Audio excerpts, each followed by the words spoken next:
Hello students, in this module we will discuss about the wideband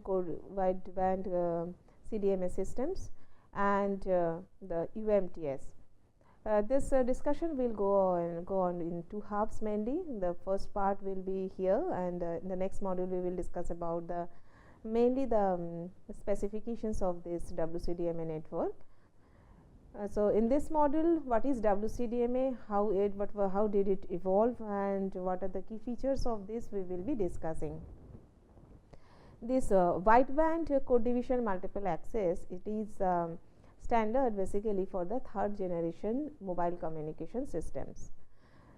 From second generation to third generation mobile communication systems, actually it evolved because the second generation mobile communication system based on the IS-95 was a very big success worldwide, and so people asked for some whatever the data rate we could achieve in the second generation. Mainly from there we tried to put ourselves forward and to go ahead with a higher data rate communication. Fundamentally from that need, the movement to generate the specification for the WCDMA started.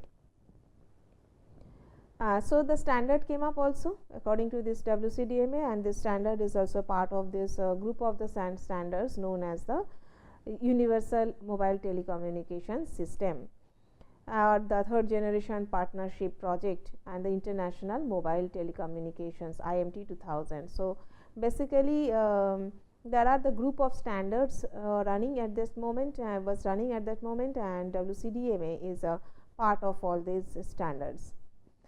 And what are the key features? Let us quickly look into. From the second generation, we tried to devise the third generation mobile communication system. So, the systems and the demands were something like this. The International Telecommunication Union, they announced that the goals for the next generation, I mean the third generation system, will be like this. We have to provide better spectral efficiency, provide the higher data rates, higher peak data rates, at least up to 2 Mbps in the indoor, and 384 kilobit per second for the outdoor, and correspondingly there will be a choice of the bandwidth for the higher data rate of 2 Mbps. They provided the bandwidth of 5 megahertz, and for 384 kilobit per second outdoor, at least the bandwidth extended for 200 kilohertz. The demand is that second generation only voice communication used to go, and for third generation the demand came that the support for the multimedia applications is required. Its meaning is what? The transmission of the voice, the arbitrary data, text, picture, audio and video, everything should be now possible over the communication network. So, it is basically enhancing the data rate, enabling the flexibility and the choice of the data rates also for to support the variable kind of the application, because the data rate support for your voice transmission and the video transmission and text transmission, they are not same. So, for independent applications, if we demand a different kind of the data rates to be involved. So, 3G actually basically supports all these different kind of the data rates, and that also the position specific, you mean the indoor data rate and outdoor data rates are different. And the most important part that ITU told, that you have to have a backward compatibility with the second generation, means whatever the market at that moment or the 2G systems, especially the handsets, all the network components, the deployed network, all should be supported. The 3G network should support a 2G mobile phone and a 2G infrastructure. So, the data that is getting generated in the 2G network also should be able to now operate. 3G should not discard all the 2G phones. That was the demand. That is the meaning of backward compatibility. In Europe, the research started, the activities started with the goal in the early 1990s, and the first standard that came up in the formal process within this European Telecommunication Standard Institute, which we called ETSI, and they came up fast with some solution, and based on the earlier the list of the requirements that ITU gave and we have discussed, several proposals came. Some proposal was, few of them were the based of orthogonal frequency division multiplexing or FDM solution. Some of them were over the broadband time division multiple access based systems. Some of them were the CDMA based protocols on the physical layer. And in the year of 1998, based on all these different developments that were going on, two major drafts were selected. One was the broadband CDMA, another is TCDMA with joint detection. What is this? The broadband CDMA is basically the FDD mode, where it is basically a CDMA system, but you will have two different frequency channels for the downlink and the uplink. So, simultaneous transmission in the downlink and uplink, if you wish to do, then you have to switch over the transmission frequencies, and that was the understanding of the broadband CDMA. And TCDMA, or the time code division CDMA multiple access, actually it is, they called it sometimes as a TCDMA. I mean, joint detection and your time code division multiple access is known as something called a TDD mode. I mean, when actually uplink and downlink will go on, they will be time differentiated. So, when the downlink will be going on, uplink will be stopped, and after certain interval there will be separate slot for the downlink and separate slot for the uplink. That was the idea. That was in 1998. And this FDD mode and TDD mode are jointly, people started naming them jointly as the WCDMA. So, wideband code division multiple access, broadly actually under the umbrella, under the name of the WCDMA, we basically means the two different proposals. One is the broadband CDMA, or which is basically FDD system, and another is the TCDMA, which is the joint detection and the time code division multiple access. Basically, it is a TDD system. And if you ask me what is this difference between the WCDMA and UMTS, WCDMA is mostly the access technology, radio access technology, which is named after WCDMA, how the access is going on in the FDD mode or in the TDD mode. And whereas the UMTS actually says the radio access as well as the structure of the core network.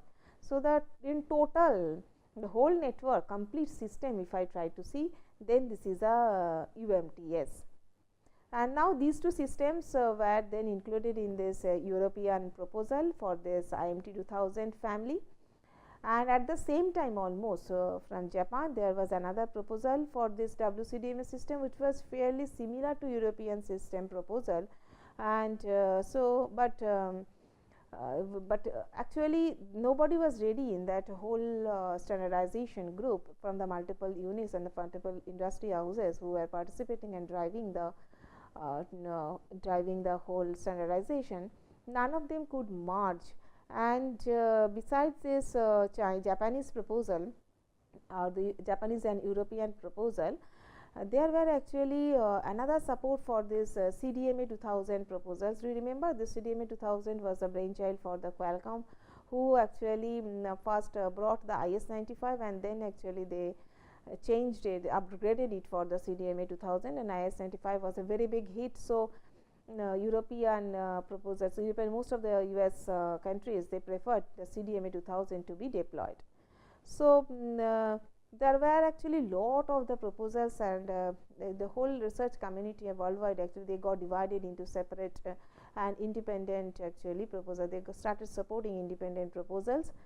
Few other sub proposals were something like this: enhanced data rate for the GSM evolution, digital enhanced cordless telecommunication, universal wireless communication. So, they were the typical proposals that came up. But what finally happened is, surprisingly, so it was thinking something, nothing, nowhere actually the standardization is getting converged, and over the years it was seen to be coming a deadlock kind of, and ITU finally decided to avoid all this deadlock, let us accept all the proposals. So, they accepted all the proposals under the umbrella of IMT 2000 to be as a 3G. 3G communication. So there were 5 at most the standards that are coming up under the big umbrella of the 3G, and it was very hard actually for the now the service providers as well as the device manufacturers to follow a typical standard and then to devise and deploy the networks. How then the actually intercommunication between the first two networks will happen, that also a very big question. And after some time in the year of 2000 and all, then China came up with a standard called, they called it WCDMA, which is a time division synchronous code division multiple access. It also gained some very big amount of the attention, and then the WiMAX also came in between. So then actually when the deployment came, Japan was the first to deploy the 3G networks, and then they never actually followed something which is truly that IMT 2000 driven or actually truly a 3G network. They actually followed their own kind of the network, their own kind of the specification, and the original specification when ITU released, it became a release 99, and later on actually they moved from that initial proposals, all these 5 proposals, to a new one which was basically the high HSPA or the high speed packet access kind of the network, which was the first realized in the downlink and as well as in the uplink later on. So when the 3GPP was moving and all the advantages came in between all those 5 initial proposals, it became a very serious problems, because how to maintain the specification itself, specification became so big, because for all these independent 5 different stages and their corresponding involvements and improvements, if people wish to keep the track, then the document itself become a very big. And then actually that's why, because of lot of struggle and lot of fighting in between all the companies and all, and the delay happened, a lot of delay happened happened to deploy the network, 3G network in the actual practice, and finally it came around 2005 when 3G first found to be deployed, and that also in the Japan, and Japan was the first one, and he never followed actually the full UMTS specification. He followed something called FOMA, which was a Japanese version of his own UMTS standard. And when this development happened, actually the second generation Japanese digital cellular, basically actually that was the second generation, it reached its capacity, total capacity, the second generation communication, digital communication network, it attended its maximum capacity or the limit. So that's why FOMA came into picture, and Japan immediately and very fast Japan deployed their own kind of the third generation communication. The alternative to this FOMA, another one came up which is called the personal community system, personal communication system, so which could not actually demand the completely, it could not meet up the demand. So fundamentally, if we look into the UMTS or this WCDMA, we will have a very quick look over the physical layers that came up under the 3G communication. It was the physical layer communication. If you see, it is basically the communication between a mobile station and a base station via the air interface. And UMTS standard uses some typical name for the mobile set as well as the base station. It was unusual abbreviation, the first time got introduced. They named the mobile station as the user equipment, and the base station they started calling it node B in the UMTS standard. Actually, when we developed the 4G in the after 3G, so it also came with this almost same kind of the name. It was user equipment UE and the extended node B or E node B for the 4G specification. Whatever it is, in the third, let us come back to the 3G. The WCDMA air interface, basically they prefer to use the code division multiple access for distinguishing between different users, and also varying the data rate support, and also for the control channels. And we distinguish between the spreading cores and that are responsible for the bandwidth expansion of the signals, and the scrambling cores that are mainly they were there to distinguish between the signals from the different mobile stations.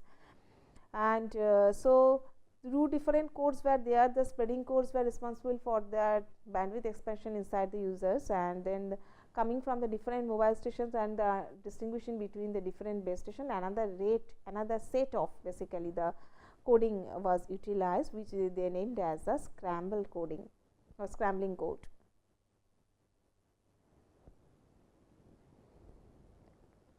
Top of that, WCDMA shows a time slot architecture. Time slot means the whole time axis is divided into smaller units called the 10 milliseconds. Each of these smaller units, it was subdivided into some slots. The slot size was 0.67 milliseconds, and depending upon your location within a time slot, a symbol might have the different meaning also.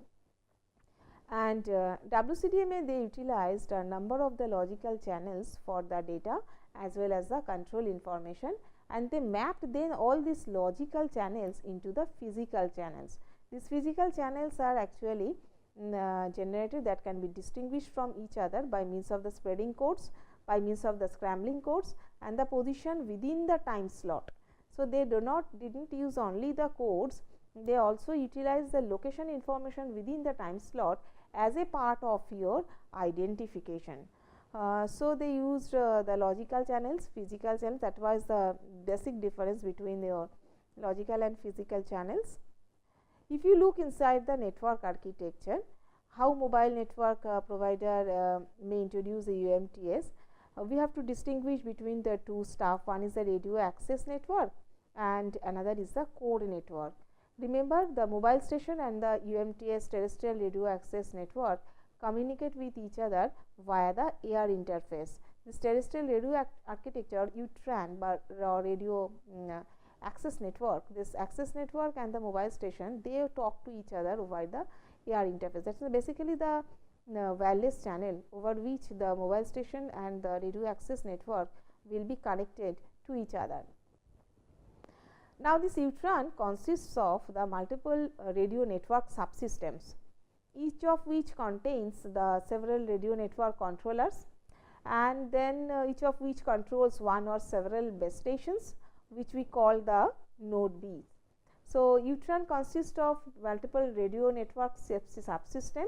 Each radio network subsystem will have the multiple number of the radio network controllers. We have seen actually in the last slide the CDMA network architecture. So, there if we come back from the radio network subsystem, in the radio network subsystem you will have the multiples number of radio network controllers, and inside the radio network controllers, under radio network controllers, you will see multiple number of the base stations, which they are calling the node Bs. Core network, it connects the different radio network subsystems with each other, and also it allows a typical radio network architecture to connect radio network subsystem. It allows also to connect a network with some completely other network like your ISDN or packet networks. This core network now can be based on an upgraded GSM and core network, GSM core network, or it might be actually completely new, implemented completely new based on the internet over the IP.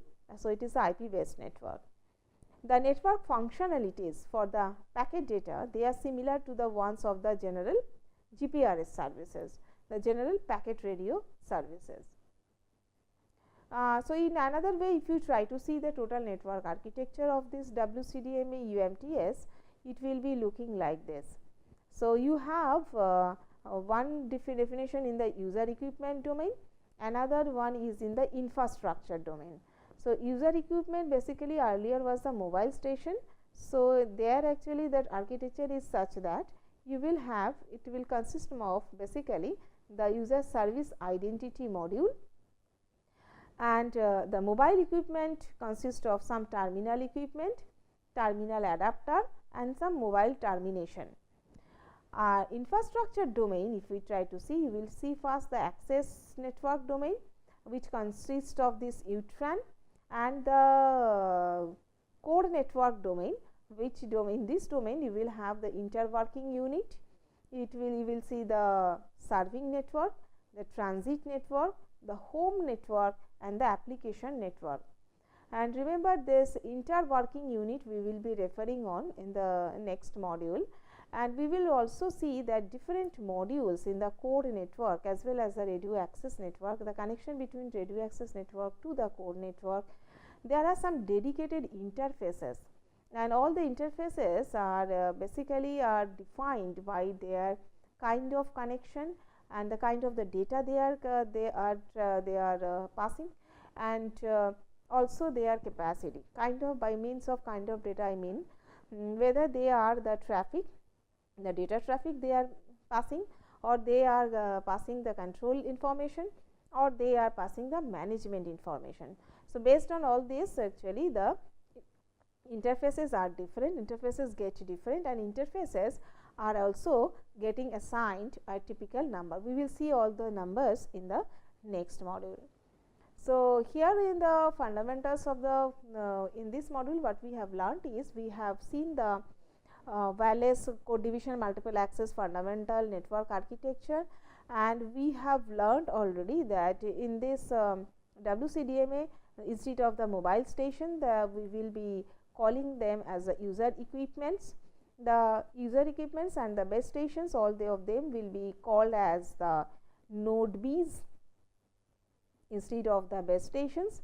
And the multiple such base stations, if you remember, multiple such base stations will be communicating with each other, or connected with, we will be connected with each other by the radio network controllers, and multiple such radio network controllers will be actually connected to each other inside the core network, and which is the radio network subsystems, it's RNSS.